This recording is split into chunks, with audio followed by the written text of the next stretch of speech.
welcome to the Let's Talk Post-Grad podcast. We are so happy to have you tune in today. All right, we're just going to go ahead and get started.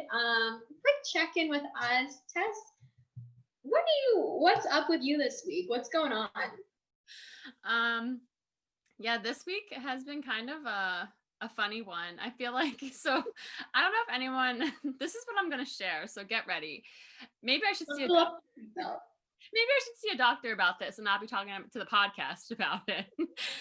But so I don't know if any of you can relate, but sometimes when I know I have things planned for the day and I have to like get good sleep and be fresh and ready to wake up. So Monday, let me backtrack. Monday, I was going into the office because I had all these plans to like get a new laptop, blah, blah, blah. And then I had to call a friend, and then I had to get an appointment, and then I had to do all these different things. And so sometimes when I know that my day is planned like back to back to back, I don't go to bed. I can't fall asleep because I get so nervous, especially with coronavirus. I like don't sleep. So now I'm in this pattern where I'm just not sleeping. And like, again, maybe I should be talking to a doctor about this, but I think like I just get so worked up because I need to like. Can I share a story about this really quickly? So Tess and I were roommates for 3 years, and she does this thing where she gets nervous about going to bed. And if Tess tells you, I'm nervous, I'm not going to sleep tonight, she will not sleep. And she would do this thing where we would sleep in the same room. We had a 1-bedroom.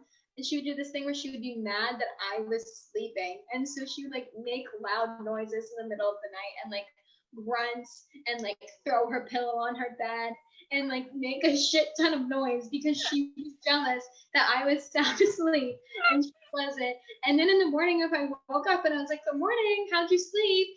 She'd be like the grouchiest person ever and like literally mad at me because I slept and she didn't. And it's ridiculous. And it's still happening to her. The moment that you say, I'm nervous, I'm not going to sleep, you will not sleep no matter where you are, how comfortable your bed is, how tired you are. If you think about it, you're not sleeping, and maybe you need to go to a doctor because it's outlandish. The thing is, though, I'm trying to share this story because I want to be relatable to people. I think it's relatable, but I'm just sharing that it was ridiculous. Yeah, so I'm currently going through everything Whitney just said, but this time I'm in my own room, and so I'll just bang. Thank God. But I feel like I'll be fine. It just is one of those things, you know, and there's a lot of like radical anxiety happening because of coronavirus too. So I feel like that's another thing on top of it, but I should see a doctor is the end thing of this check-in with me. But other than me not sleeping, I'm doing pretty good. Honestly, I'm so happy you're doing well. I know that there was like some bumps with like moving in with the fam and just like trying to navigate that. But I'm happy that sleep is the biggest problem right now. I mean, I hope that you sleep, but I'm glad that there's not like anything going on. Can I just also share like with the listeners, like I have this next to my bedside. I have this next to my bedside. For those of you that are listening, for those of you that are listening on Spotify, Tess has 3 different over-the-counter sleep medications by her bed, literally different pills, different chewies. Yeah. No, but you know, if you are like me and you can't sleep, the one that really works is this like ZQL. Oh my gosh, I've heard of that. It's like I'm a YouTube makeup artist.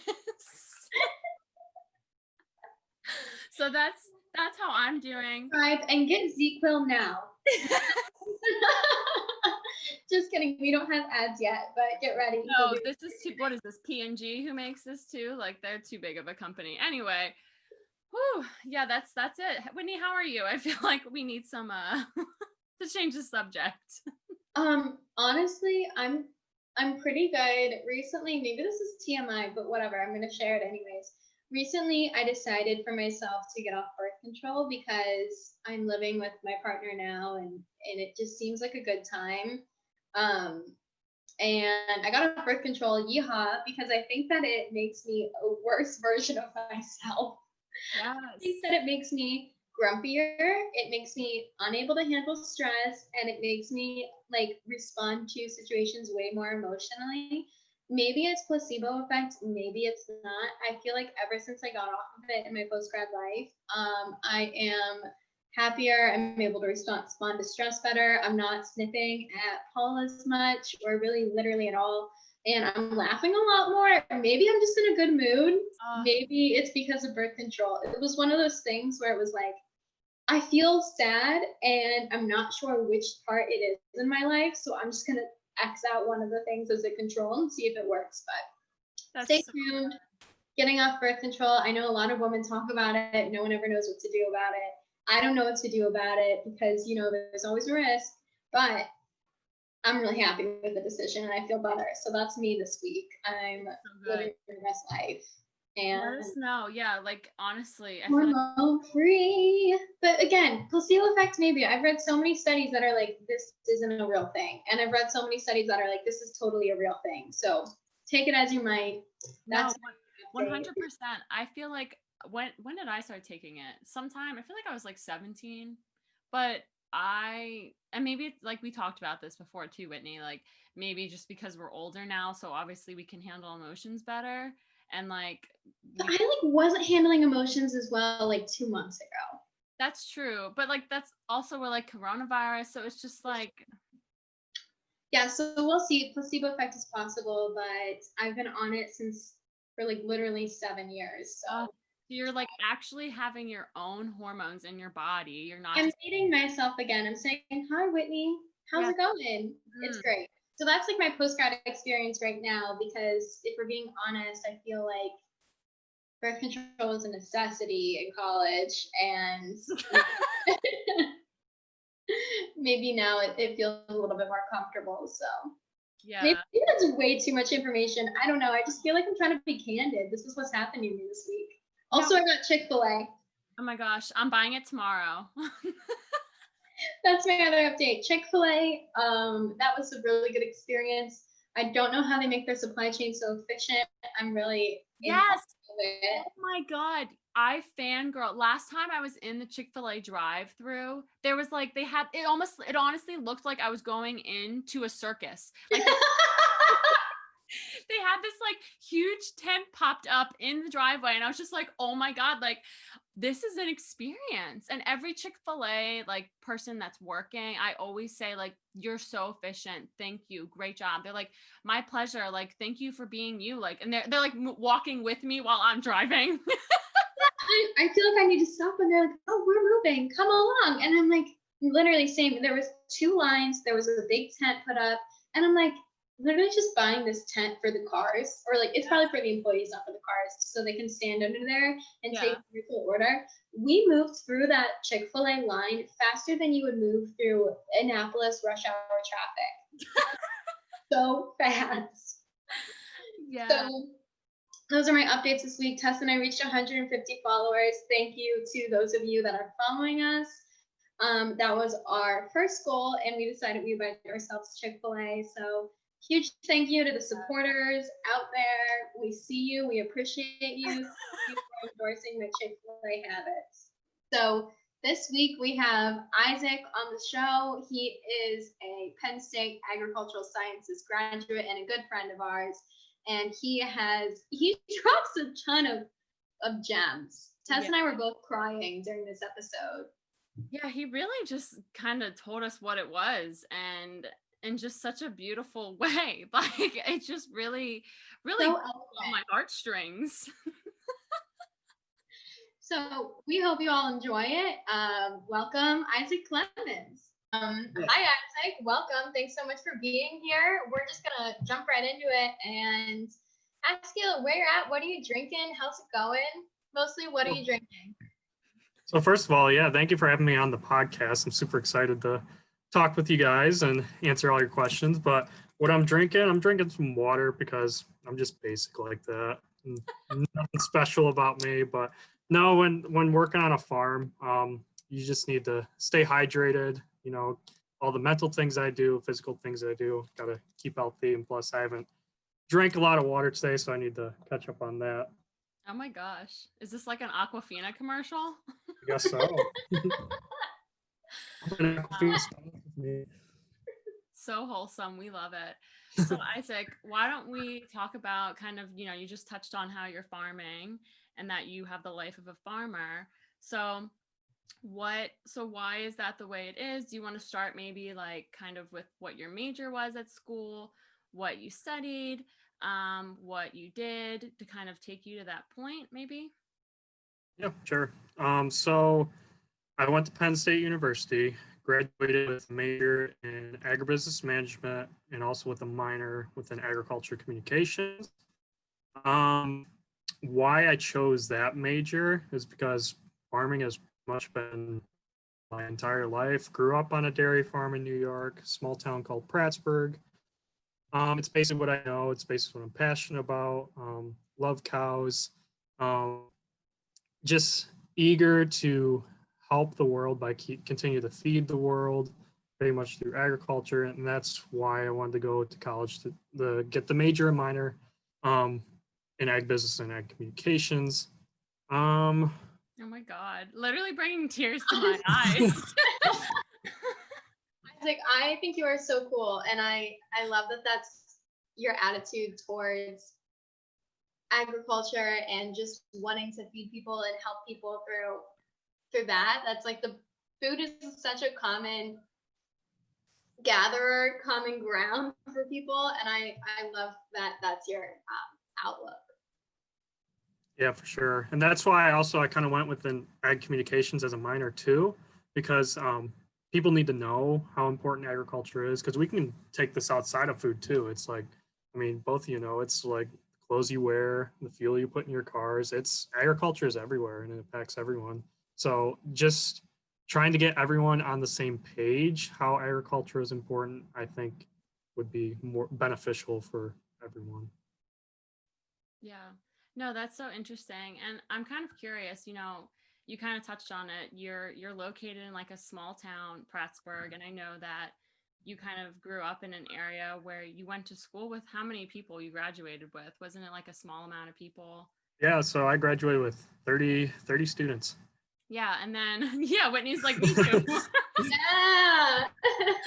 Tractor day. So I'm just wondering, like what that was like to kind of go from that way of agriculture and then to Penn State. There's just so many people who experience agriculture differently there Mm-hmm. and they all come together. How was that for you? Was it a transition or was it something that you just kind of embraced? It definitely was a transition. That's why I did summer session at Penn State. It was like basically a head start. Like for me, for a student like me, graduating with 30 students in that small town where you basically know everyone. You when you drive by someone, you wave to them because you pretty much know everyone. But it was a huge transition to go from that to like 48,000 students, and that's why I wanted to do summer session because it's a smaller amount of students on campus. So you get acquainted with everything, get adjusted easier, even though it's still a big adjustment. Um, and then by the time like fall semester came around, it was like, I mean, I was shocked to see many students there, but it was just didn't bother me much. So, but You then, also go ahead. go Sorry. ahead, sorry. No, you go ahead. Sorry. I feel like you also just really jumped in though, and you were like, "This is where I am now, and I'm gonna thrive in this space," because you did so much at Penn State, and you were so involved, and people really related to you and appreciated the work that you did. So I don't know if you want to talk about that at all, but you definitely thrived.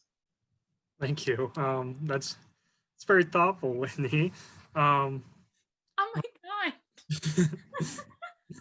Yeah, but I can talk about that a little bit. So at Penn State, I was involved within Dairy Science Club, and then also I was an ag advocate. Those were pretty much the two main clubs I was a part of on campus. But basically, I just followed what I'm interested in and kind of devoted my time to that. I mean, I had other jobs elsewhere. I worked a bunch of jobs at Penn State, worked at the PSU dairy barns for a little bit. I moved to PSU beef farms, and that was just to like see a whole new side of agriculture. Actually, it was PSU beef and sheep eventually, and like got to see get outside my area expertise within dairy and just see more like the beef side and see like the sheep side and get to experience a major difference within um, those two sectors. And then after that, I kind of wanted to explore more within ag communications. So I got a job within Penn State Department of Animal Science, working with their social media, and just really developed my skills within communications and um, basically marketing through social media and stuff like that. And just, again, teaching the importance of agriculture and just trying to get more students to come to Penn State to learn more about agriculture. Wow. And I feel like that's what's like so admirable about you, Isaac, is that you recognize that agriculture is different and people view it differently. And you do these different things so that you broaden your horizon so that you're kind of on the same page with everyone too. And it's just, you know, because everyone who talks about you, everyone that I say, oh, Isaac Clemens, like, yeah, I know him. Fantastic.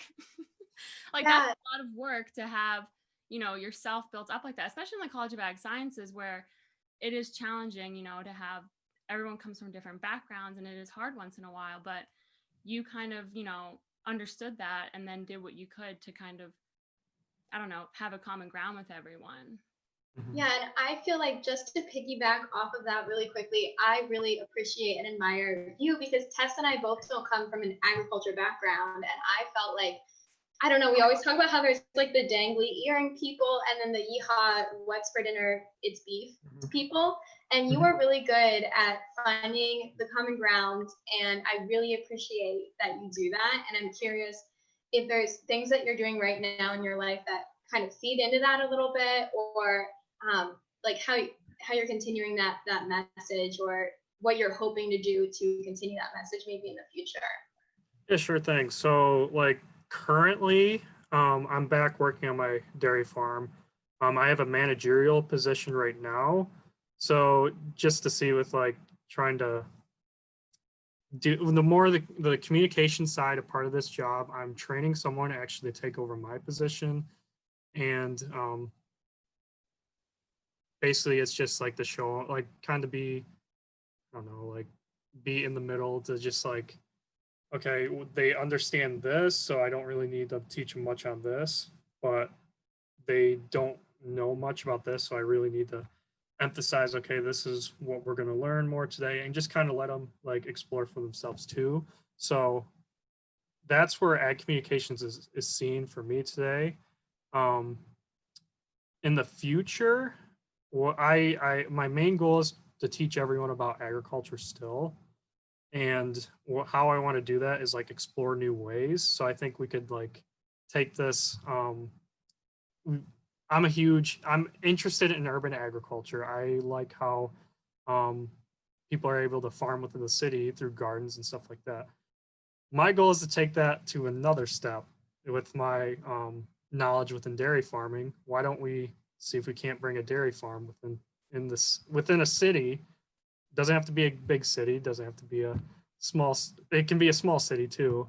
But just kind of reach more of the population by actually bringing the farm to the city, because that's one of the challenges farms see to teach more people is like people from the city don't want to drive 2 hours to go to a farm.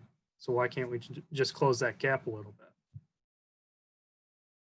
Sorry, that might have been a little off tangent, but No, it makes sense. And, you know, you've kind of already talked to me about this. What is it, like the floating farms or something? Is that like what you're talking about? Yeah, like yep. It's something that people don't really think of, but it can happen if we have the resources, especially with what's happening in the world. It might need to happen. Definitely. And it could be a floating farm, or there could be a way just to have like it on land still. I mean, we have the technology to be able to make it sustainable, and that's one of the huge things I'm hitting on too with this idea, is just being sustainable and just teaching others that, okay, this is what agriculture is, and this is what it does, and this is how it's important and affects your life. Yeah, Isaac, I really love that. And you know that I am a sustainability fanatic and enthusiast. And something I've noticed so much is that the education barrier with agriculture, if you don't have the communication, agriculture seems sometimes like the problem, and everyone needs to eat. And so I know this isn't post-grad, but like I love the energy that you bring. I'm so into sustainability and I'm so into food, and you really cross that gap in a super effective way, and I love that. Yeah, thank you. But yeah, sorry for steering that way. We can steer it back. No, don't be sorry. This is your post-grad life. These are the things that you want to do, and I think that is what we should talk about, because it's about you, Isaac. Well, thank you. Yeah, I mean, yeah, Whitney's totally right. Like, this is your post-grad life. This is what you're going through. These are things you're thinking about. And I don't know, these are your goals. So it has to be a conversation. And I do think it's interesting that you're merging all these different concepts together and you're really trying to figure it out. Like, that's super important and really hard to figure out. So good job, Isaac. This is really just Whitney and I fangirling over you. Thanks, Tess. So yeah, why don't we move into kind of, with your post-grad life, you said you moved back to your family farm and you're doing this awesome managerial position. In terms of that, you don't have to answer this if you don't want to, but are there any issues, pros or cons, things like that you kind of have found yourself with moving back home? Because I know that was not the exact choice you wanted. So I'm curious about what that's looking like for you, because, a lot of it was because of coronavirus and it wasn't really in your control. So how have you been handling that? And, I mean, you kind of touched on it saying that you're learning and you're taking it to what you want it to be, but yeah, sorry. That was me going on a tangent too. It's all right. So a little background just for the audience is that, this past summer, I was actually supposed to go out to Fair Oaks Farms and intern there. And if no one knows what Fair Oaks Farms is, they're one of the largest dairy farms within the nation. They have about 36,000 cows. And what I was going to do there is learn more about their agritourism. But unfortunately, with the COVID pandemic, when that came out in March, they decided to cancel I shouldn't say cancel. They decided to postpone the internship to next summer. So that left me with going back home. So originally this plan wasn't what I was expecting to occur. But it's definitely helped me for the better to come back home, because I was able to get a managerial position on my family farm.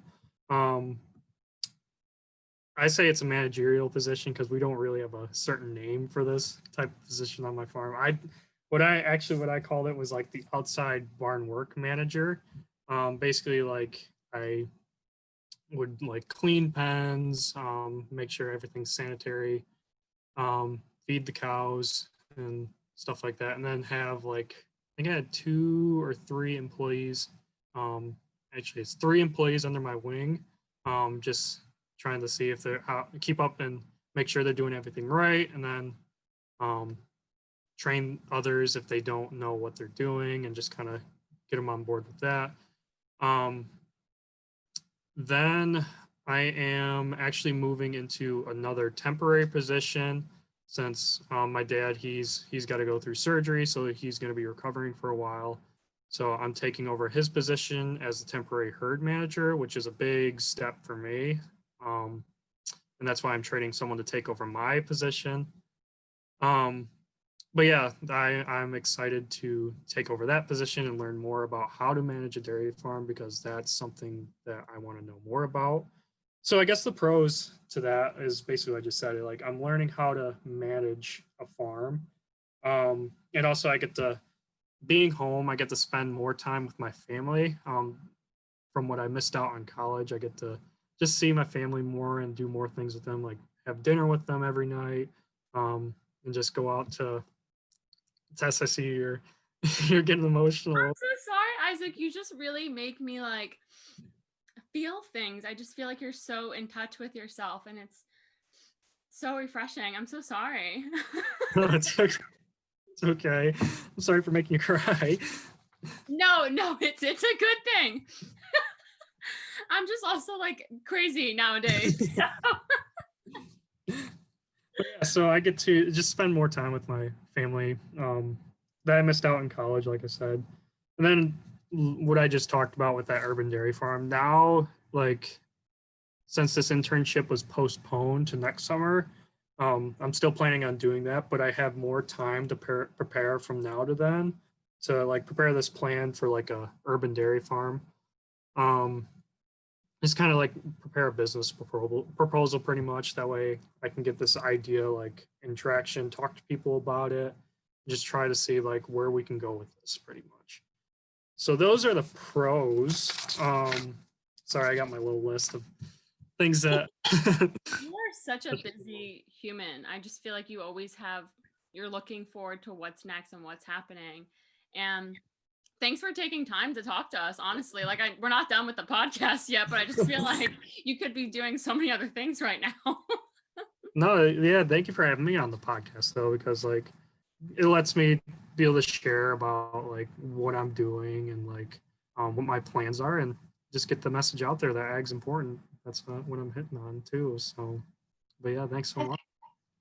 One of the things that you said really resonated with me, and I imagine really will resonate with other 2020 grads, and it's that you kind of had a plan and you were excited for it, and then COVID happened and you really had to pivot quickly and adapt and try to make the best out of your situation.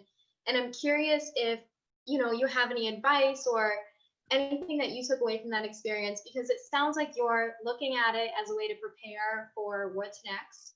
And I love your attitude about it, but is there any advice that you have that kind of got you to that attitude in that place? Because it was a huge shock and not what anybody expected. And it's so hard to have a plan that it's taken away from you. So I'm just wondering if you can speak to that at all.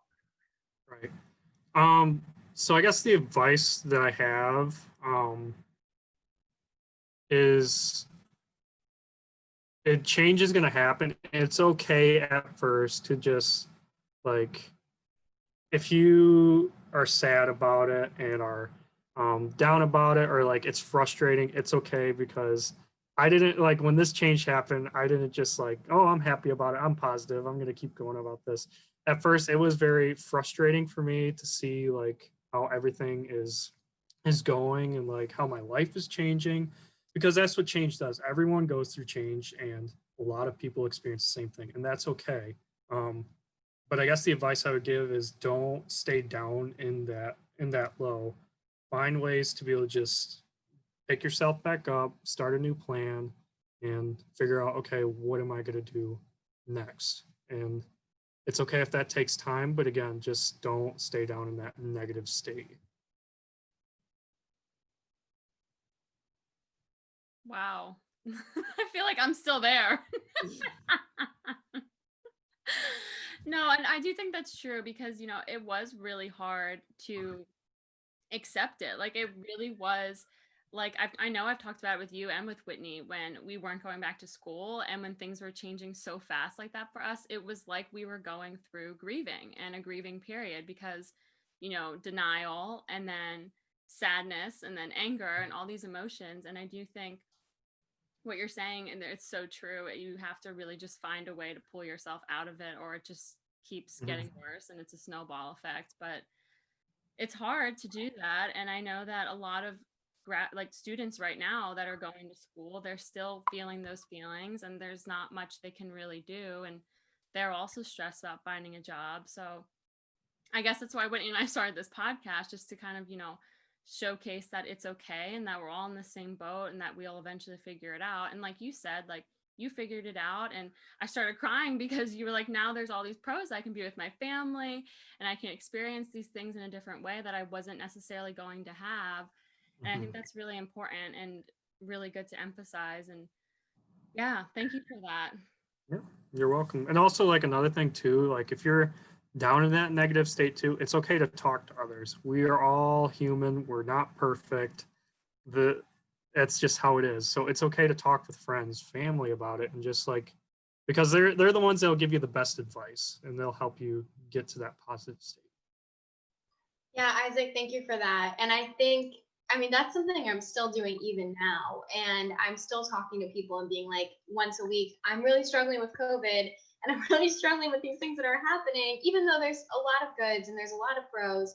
But there's also a lot of things that are still different and you have to adapt to it. And I remember when everything first happened, just being like, I don't know, I feel like I wasn't talking to anybody about it. And I was like, is everybody feeling as sad as I am? Because we just like lost our senior year and no one's talking about it. And I just lost my job and no one's talking about it. So I appreciate that because talking about it is the cornerstone of not feeling alone and feeling connected, because a lot of times somebody else is feeling the same way that you are. And with COVID, that's very true, and will probably continue to be really true as it evolves and as what we can do when COVID is happening evolves too. Mm-hmm. That's for sure. I feel like we're really going through these questions and you're really touching on them, and I have to like regroup because I didn't expect to get this emotional about it. I guess this should be the emotional episode. Yeah, I mean, you know who I am. I also cry giving presentations and just all the time anyway. So, I guess we never really finished the whole. I mean, I guess you kind of just touched on it with cons, but do you find yourself with any other issues with kind of how you had to re-navigate, or are you just trying to not be in that negative? There are cons for sure. Yeah. One of the biggest cons is, I mean, we'll probably get to this later in the podcast too. But I don't get to see Victoria that much. Victoria's my girlfriend. We met at Penn State, and it was easier then because we would see each other pretty much every day. But that changed, like when we went in quarantine, we became 4 hours apart because she lives in Pennsylvania, I live in New York. And then she got a job down in Maryland and she moved down to Maryland. Now we're like 5 hours apart pretty much. And that's tough because like we go from seeing each other every day, talking to each other every day, to like not being able to just like go over, drive down to just see her for a day whenever you feel low or you just want to like just see her. That's tough. And also like I'm constantly busy too. I have to get up at like some mornings it's like 5 o'clock in the morning, other mornings it's like 6 o'clock, and I probably don't get done around like 5 o'clock in the evening. So after I'm done with that, all I want to do is just go to bed and just do nothing.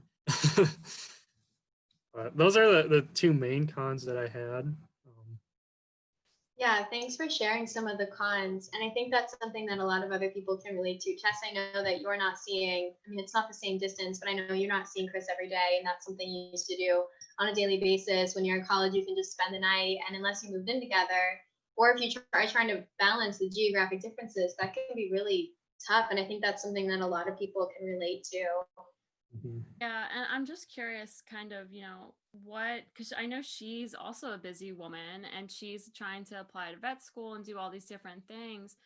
So how does that look like for you going forward? I mean, I guess I shouldn't ask that question because there's so many unknowns right now, but that just also makes it that much harder because she's still looking to see what her future is going to look like. And like Whitney said, a lot of people are dealing with that. I know I'm dealing with that, and Chris is in a similar space with trying to find a job and trying to get used to hearing no. But after a while, there's just a point where you are just done. You just throw your hands up and you're like, I don't physically know what else I can do at this point.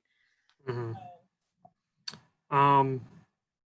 So basically, like, yeah, Victoria, she's awesome, independent.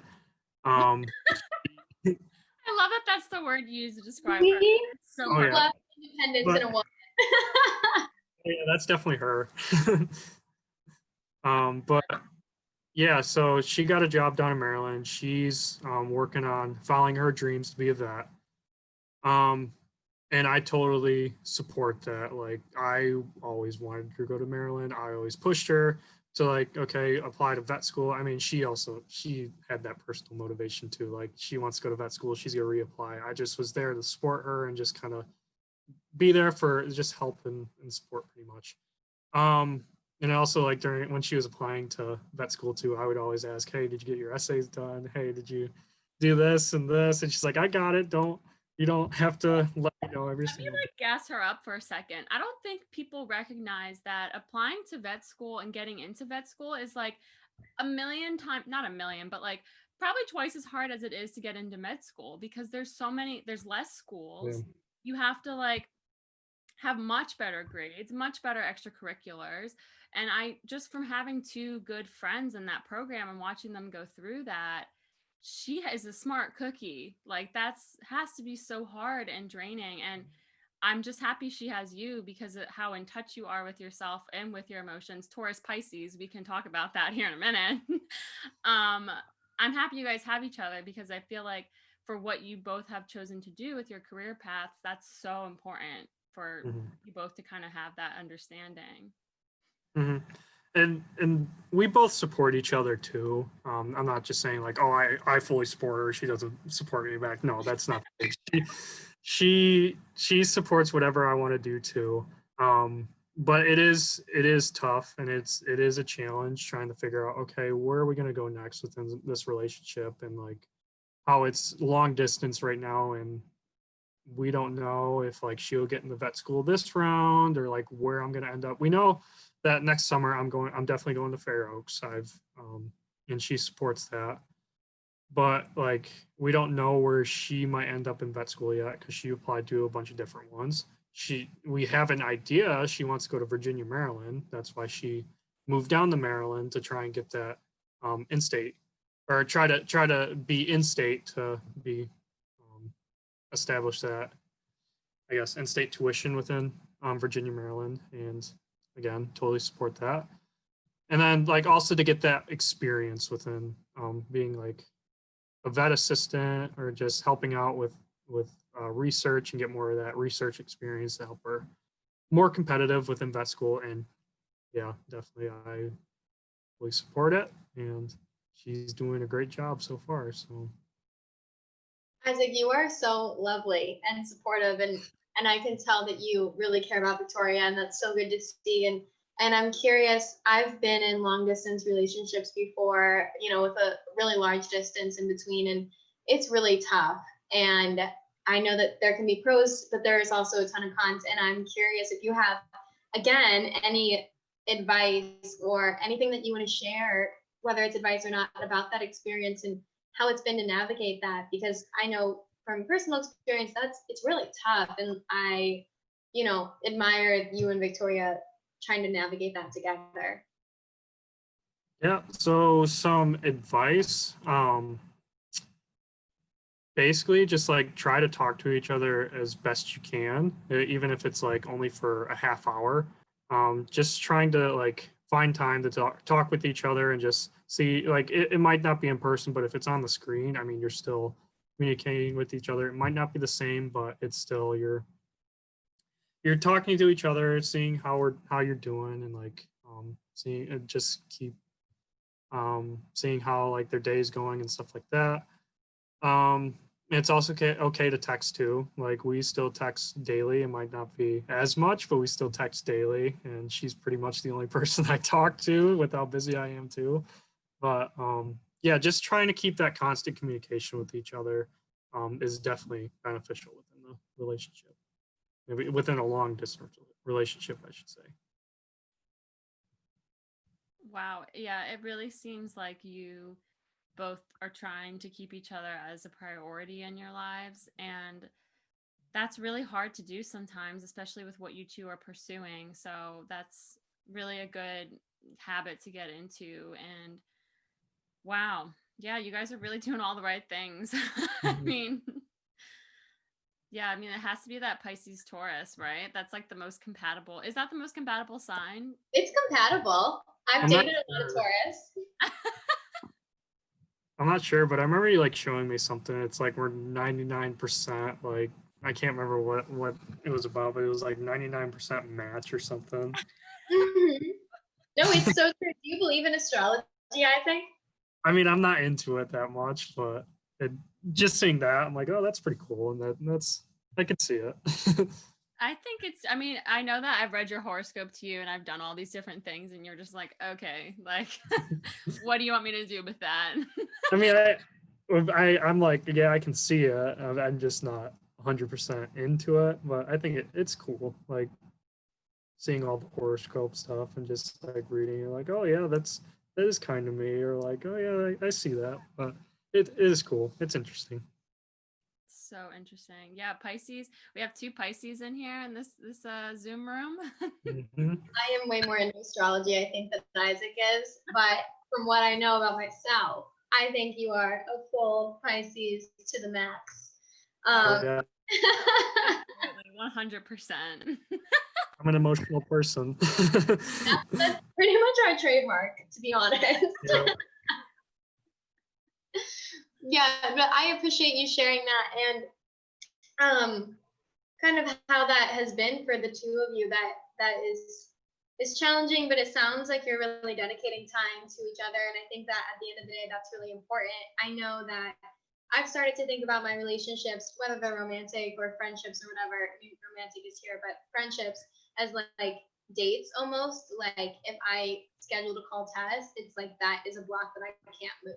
Like I can't change it for something that might come up with work. I can't change it for a volunteer thing here. We're friends here. Like if I call Tess and we have a 6 to 8 time frame, that's my date, and I treat it like that's what's going to happen. And I feel like that's been really helpful for me to maintain friendships. We do like a student farm chat every Thursday, and I know from like 9 to 11, I'm not going to do anything else. And I think that's really helpful for friendships as well, in addition to kind of what you were saying with dating. So maybe Right. that's a gem. Definitely, I agree. Just like setting out a time frame, basically, just to devote your time to whether it's a friend or your girlfriend or boyfriend, significant other. Um, just taking time to devoting time to the other person and just communicating, keeping in constant contact is definitely beneficial. Yeah. And Tess, I don't know if you want to talk about this at all too, but we always talk about it's so weird that you go to college to literally, do one thing for 4 years and you make these close, amazing friends. And then you're all supposed to go across the nation, across the globe to pursue what you originally went to college for. And that's such a weird dynamic. And I know we talk about that a lot. I don't know if you have any like thoughts or questions for Isaac about it, but it's definitely a weird thing to go to school for 4 years, build these connections, but then you're going to school, so you leave everybody, and it's wild.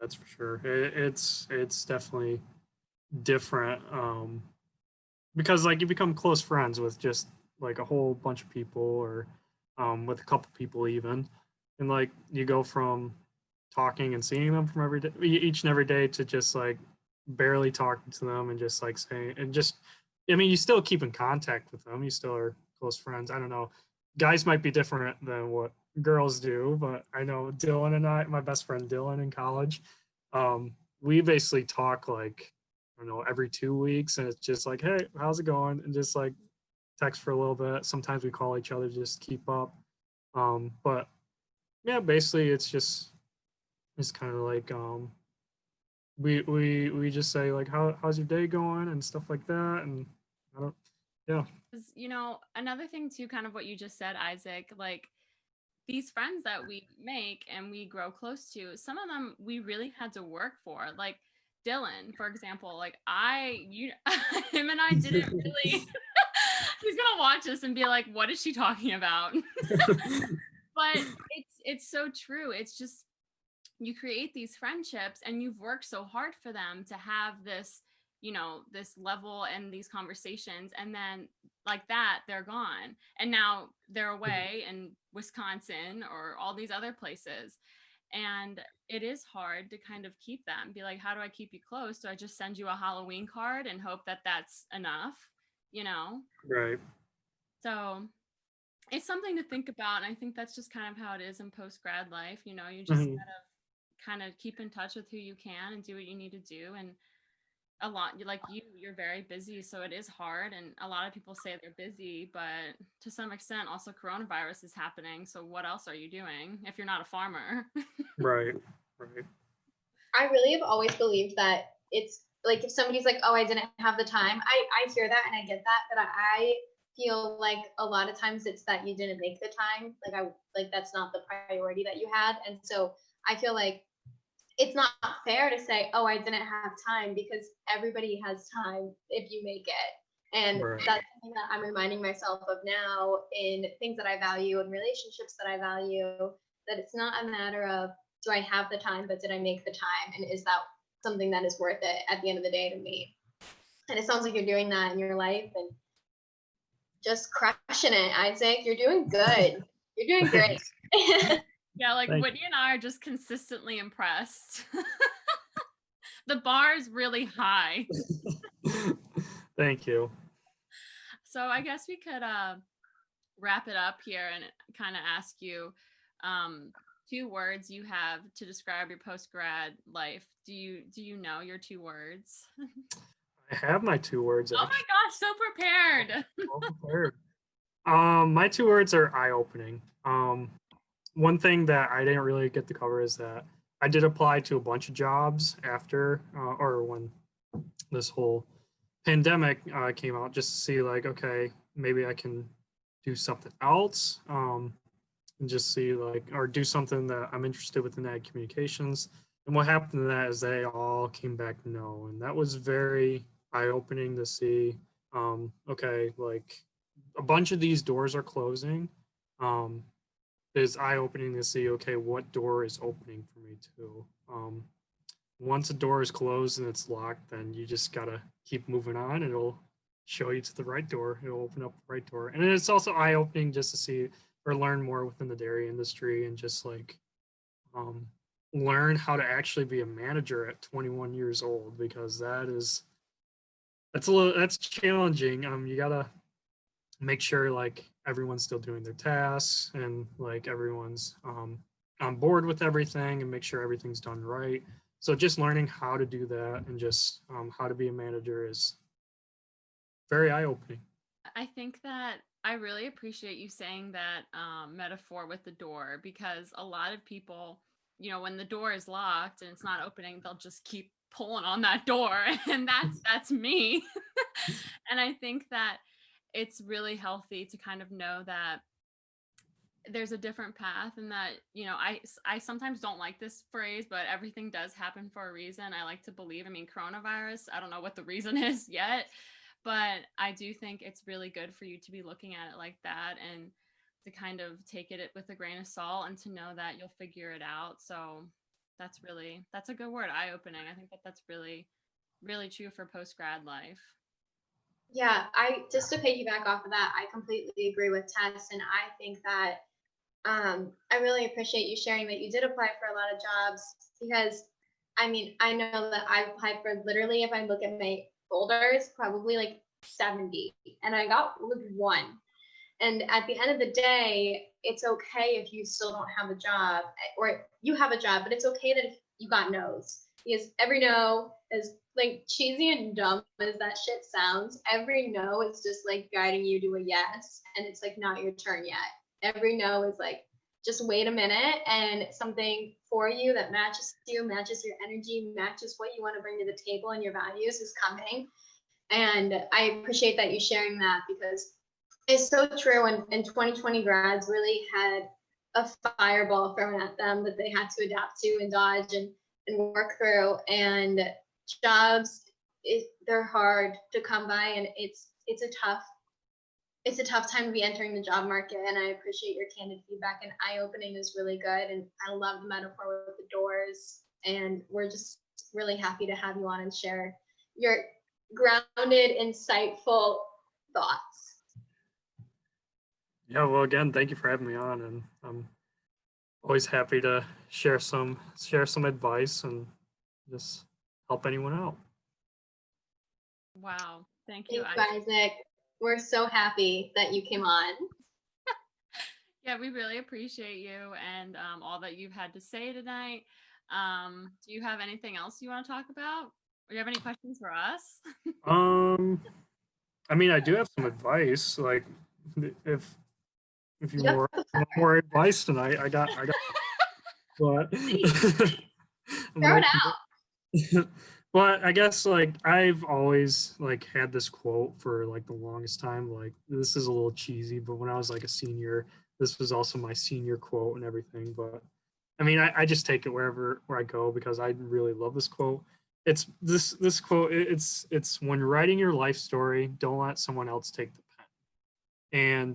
And what I have to say about that is like if you are or if you're at a place currently where you're not happy, um, you don't like where you're at, um, then try to find ways to change it. I guess like just find ways to be like impactful.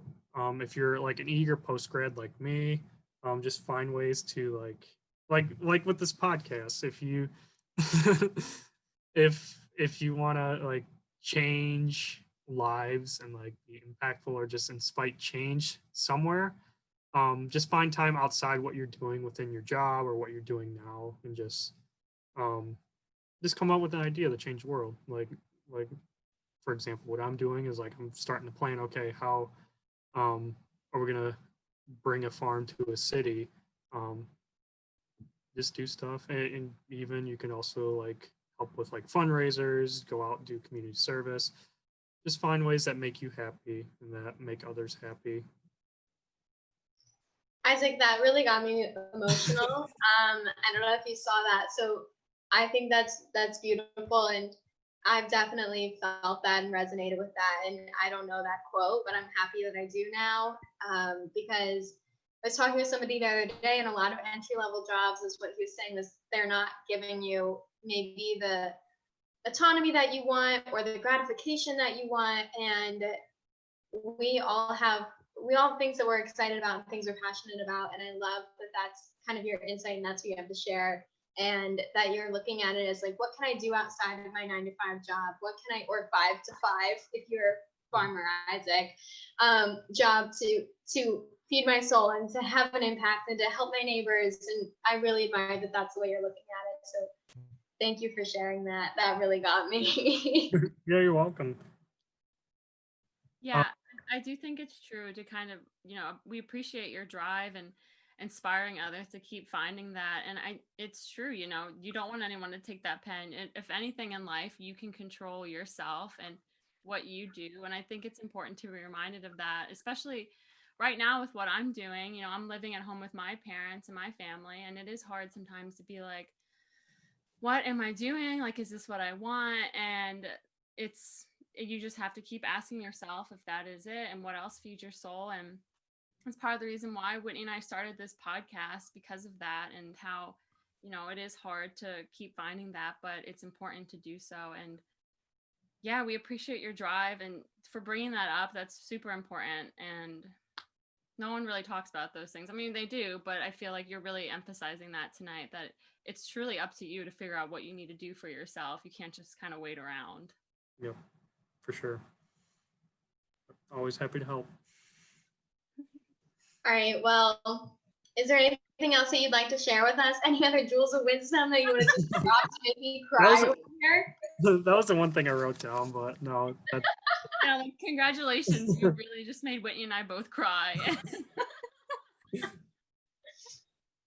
All right. Well, we'll let you get to bed.